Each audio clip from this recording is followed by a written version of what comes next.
Một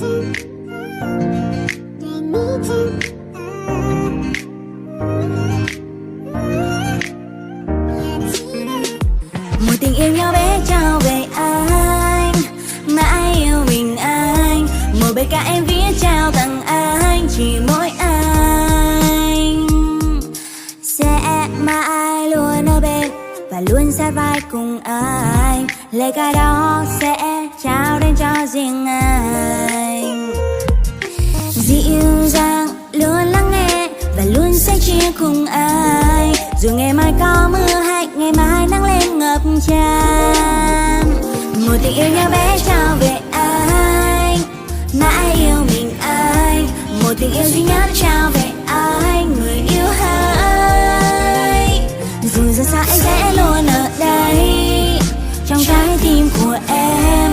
Một bài ca em viết trao tặng anh, chỉ mỗi anh.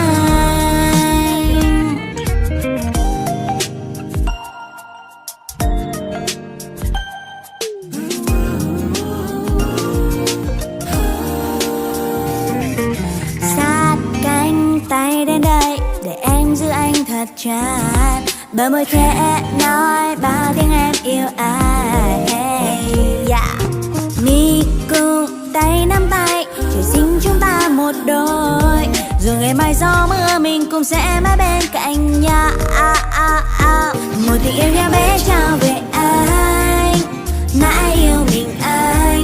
Một tình yêu duy nhất trao về anh, người yêu hỡi. Dù ra sao anh sẽ luôn ở đây trong trái tim của em. Một bài ca em viết trao tặng anh, chỉ mỗi anh.